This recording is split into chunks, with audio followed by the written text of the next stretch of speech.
हमें एपिसोड 2 में बताया जाता है द वेस्टर्न एम्पायर की मिलिट्री पावर, या हम कहें द हीरो ऑफ एम्पायर या captain of golden dragon order, जिसे सब लोग एडमायर करते, वो पर्सन है और कोई नहीं, एरन ब्रिलहेड। व्हाट? भाई पहले एपिसोड में मैंने इतनी प्यारी लड़की समझा था, इसे क्या है यार। आगे देखते हैं। मैं एरन बता रही होती, मैं एक स्वॉर्ड मास्टर हूँ और सब लोग मेरी रिस्पेक्ट करते हैं, लेकिन सिवाय एक आदमी के। हमें नेक्स्ट सीन में उसकी मदर को दिखाया जाता है, जो कह रही होती है, प्लीज शादी कर लो मेरी बेटी। एरन कहती है, घर पर मैं सिर्फ सबके लिए सिर दर्द हूँ क्योंकि मैं शादी नहीं करना चाहती। तभी उसकी मॉम कहती है, क्या तुम मेरी बात सुन भी रही हो एरन, कि मैं इस खिड़की से जंप कर लूं? तुम एरियल को जानती हो ना, वो भी शादी कर रही है। यहाँ तक कि तुम्हारी उम्र की सारी लड़कियां शादी कर चुकी हैं। मेरी बच्ची, मेरी बात समझो, लॉ बहुत ज्यादा सुंदर चीज है। एरन कहती है, वो आपके लिए होगा। उसकी मॉम कहती है, तुम जानती हो कि तुम्हें सब लोग क्या कहते हैं? एरन कहती है, एक स्वॉर्ड मास्टर? नहीं। The emperors hero? नहीं। तो मैड डॉग? उसकी मॉम कहती है, सिर्फ मैड डॉग नहीं, इस एम्पायर के पागल कुतिया कहते हैं तुम्हें सब लोग। एरन कहती है, यस मैं सही थी। उसकी मॉम कहती है, तुमसे कोई भी शादी नहीं करना चाहता क्योंकि तुम दिन रात जिंदा इंसानों को मारती रहती हो। सब लोग तुमसे डरते हैं। एरन कहती है, जलवा है अपना। उसकी मॉम इस बात पर उसे जोरदार थप्पड़ देती है। एरन कोने में जाकर कह रही होती है, एक माँ के थप्पड़ से स्वॉर्ड मास्टर को भी दर्द होता है। हाँ, ये तो सही बात है। अपन इस बात को पर्सनली रिलेट कर पा रहा है। उसकी मॉम कहती है, मैं बस इतना चाहती हूँ कि तुम्हें प्यार मिले। एरन कहती है, क्या शादी ही एक लड़की के लिए अंतिम खुशी होती है? उसकी मॉम कहती है, नहीं, खुशी सबके लिए अलग अलग होती है। यदि तुमको अपना होना आपको खुशी देता है तो आपको यही जीवन जीना चाहिए। मुझे बस इस चीज से परेशानी है कि तुम किसी से मिलना भी नहीं चाहती। एरन कहती है, एक डेट? उसकी मॉम कहती है, शुक्र है एम्पायर का कि वो तुम्हारी चिंता करने के बावजूद भी तुम्हारे लिए एक सही लड़का ढूंढ लिए है। एरन शॉक हो जाती है पूरी तरह से और कहती है, क्या, कौन है वो? उसकी मॉम कहती है, grand duke Cassian, northern empire से। उसकी मॉम कहती है, एम्परर ने कहा है कि वो नॉर्थ एम्पायर का सबसे मोस्ट पॉपुलर बैचलर है। एरन कहती है, क्या, नॉर्थन एम्पायर में? लेकिन वो एक फॉरेनर नेशन है।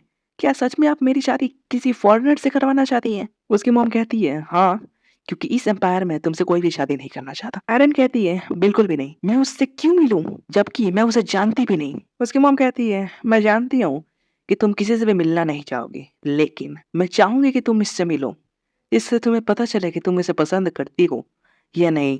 और वो सचमुच बहुत ज्यादा हैंडसम है। तुम्हें एक हैंडसम आदमी से शादी करने का मौका मिल रहा है, तुम्हारे लिए तो ये बहुत ज्यादा अच्छी बात है। एरन कहती है, बस भी कीजिए, मैं इसमें बिल्कुल भी इंटरेस्टेड नहीं हूँ। मुझे कोई फर्क नहीं पड़ता कि वो कौन है, मैं उससे बिल्कुल शादी नहीं करूंगी। हमें नेक्स्ट सीन 3 दिन के बाद दिखाया जाता है, जहाँ पर उसकी मॉम कह रही होती है, मेरे ख्याल से तुम्हारे लिए वो एक गुड मैच है। 1 हफ्ते बाद वो एक अच्छा पर्सन है और वो एक रेपुटेटेड फैमिली से भी आता है। 2 हफ्ते बाद, अब मान भी जाओ मेरी बेटी, तुम अपनी माँ की एक आखिरी इच्छा भी पूरी नहीं करोगी। एरन कहती है, फाइन फाइन, मैं उससे मिलूंगी। और फाइनली हमें मीटिंग वाले डे को दिखाया जाता है, जहाँ पर एरन पूरी तरह से तैयार होती है और वो सोच रही होती है एक फॉरेनर से शादी। हाँ, शादी के बाद फॉरेन में रहना, लेकिन मेरी लाइफ बिना मैरिज के पूरी तरह से कंफर्टेबल है और मेरी फ्रीडम का क्या होगा? लेकिन अब मैं बिल्कुल भी नहीं कह सकती कि मैं उससे नहीं मिलना चाहती। उसकी मॉम कहती है, तुम्हें अपने आप को देखना चाहिए, तुम बहुत ज्यादा गॉर्जियस लग रही हो। एरन सोचती है, इसका मतलब कि मेरे पास अब एक ही सॉल्यूशन है। उसकी मॉम कहती है, हमें अब चलना चाहिए, उसे मुझे रिजेक्ट करने के लिए मैं पूरी तरह से मजबूर कर दूंगी। आज एक बहुत अच्छा ड्रामा दिखाने वाली हूँ मॉम आपको। नेक्स्ट सीन में इम्पेरियल पैलेस को दिखाया जाता है, जहाँ पर मीटिंग होने वाली है। वहाँ पर एक सर्वेंट बोल रही होती है, इस तरफ जाना है हमें। एरन कहती है, मॉम क्या आप भी हमें ज्वाइन करने वाली हैं? उसकी मॉम कहती है, ऑफ कोर्स, तुम्हारे फादर भी एम्पर के साथ आते ही होंगे। एरन सोचती है, आज मैं इन सबके सामने ऐसा ड्रामा पेश करूंगी जिससे सब लोग सुसाइड कर लेंगे। उसकी मॉम सर्वेंट से बात करने लगती है, तभी एरन सोचती है, लेकिन मेरे पास एक और रास्ता है, अगर मैं, तभी वो विंडो बोलती है और सोचती है, अगर मैं यहाँ से गायब हो जाऊं तो, और वो तभी उस विंडो से बाहर भाग जाती है। उसकी मॉम को तभी कुछ अजीब लगता है, वो पीछे मुड़ती है और एरन कह के चिल्लाती है। तब तक एरन वहां से निकल गई होती है, वो विंडो से नीचे कूद गई होती है और सोचती है, अब मैं क्या करूं? तभी उसे सामने एक घोड़ा गाड़ी दिखती है। वो दौड़ते हुए उसके पास जाती है और कहती है, मैं कितनी ज्यादा लकी, एक्सक्यूज मी, क्या मैं थोड़ी देर के लिए इस घोड़ा गाड़ी को बोरो कर सकती हूँ। उस घोड़ा गाड़ी के गेट को खोलती है और उसके अंदर और कोई नहीं, कैजियन बैठा होता है। कैजियन एरन को देखते हुए कहता है, मैं फिर से स्ट्रे कैट से मिल गया। एरन कहती है, तुम वही आदमी हो जिससे मैं बैंकेट में मिली थी? कैजियन सर हिलाते हुए हाँ बोलता है। तभी एरन के मॉम और डैड उसे देख लेते हैं और कहते हैं, वो वहाँ है, जल्दी चलो। एरन डर जाती है और घोड़ा गाड़ी में तुरंत बैठ जाती है और कहती है, मुझे माफ करना, लेकिन तुम जहाँ जा रहे हो प्लीज मुझे वहीं ले चलो और थोड़ा जल्दी। कैसियन कहता है, आपको देखकर मुझे लगता है कि आप एक नॉवल फैमिली से हैं और आप एक अरेंज मैरिज से भाग रही हैं, लेकिन कोई बात नहीं, जैसा आप चाहें। कैसियन कहता है, आप मेरा इस्तेमाल कर सकती हैं।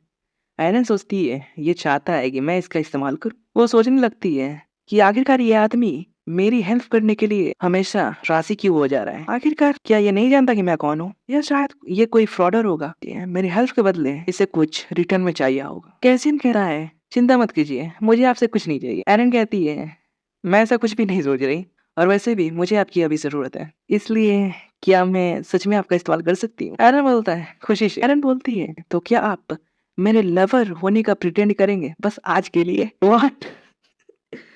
मुझे नहीं पता कि आप लोगों को हंसी आई या नहीं आई, लेकिन ऐसा मुझे तब का रिएक्शन देखना है जब इसे असलियत पता चलेगी। स्टोरी पे आगे आते हैं। कैसियन बोलता है, ऑल राइट। एरन विंडो से बाहर देखती है और कहती है, अभी हम लोग कहाँ जा रहे हैं? कैसियन बोलता है, हम लोग एक डेट पे जा रहे हैं। एरन इस चीज से हैरान हो जाती है और कहती है, एक डेट? कैसियन कहता है, क्या तुमने अभी नहीं कहा कि तुम चाहती हो कि मैं तुम्हारा लवर बनूं? एरन कहती है, हाँ मैंने कहा था। कैसियन कहता है, तो क्या तुम्हें बहुत से लोगों को ये नहीं दिखाना चाहिए कि मैं तुम्हारा लवर हूँ? एरन सोचती है, बहुत से लोगों को दिखाना? मुझे नहीं पता कि ये लड़का कितना स्मार्ट है। कैसन कहता है, अगर हम लोग दिखावा करेंगे कि हम एक लवर हैं, तो लोग इसके बारे में बात करेंगे और तुम्हारा हस्बैंड इस शादी को तोड़ देगा। कैजन बहुत ज्यादा खुश हो जाती है और कहती है, एकदम परफेक्ट ये आइडिया।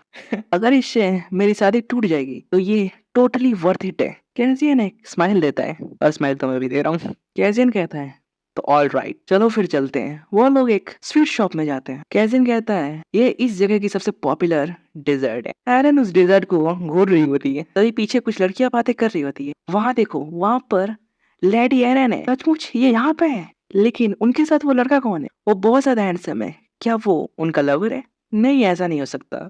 हमें उनसे पूछना चाहिए कि आखिरकार वो लड़का है कौन। कैजिन इन सारी बातों को सुनता है और एरन से कहता है, लेडी एरन, क्या आप चाहती हैं कि मैं सबसे तेज तरीका बताऊं जिससे सब लोगों को लगने लगे कि हम एक लवर्स हैं? एरन कहती है, लेकिन कैसे? कैजियन उसके चेहरे पर लगे हुए केक के टुकड़े को उठाता है और खा लेता है और कहता है, इस तरीके से ये सबसे फास्टेस्ट तरीका है जिससे सब लोगों को आसानी से पता चल जाएगा कि हम एक लवर्स हैं। और पीछे के लोग इससे सच में शॉक होते हैं, और उनसे ज्यादा एरन शॉक होती है।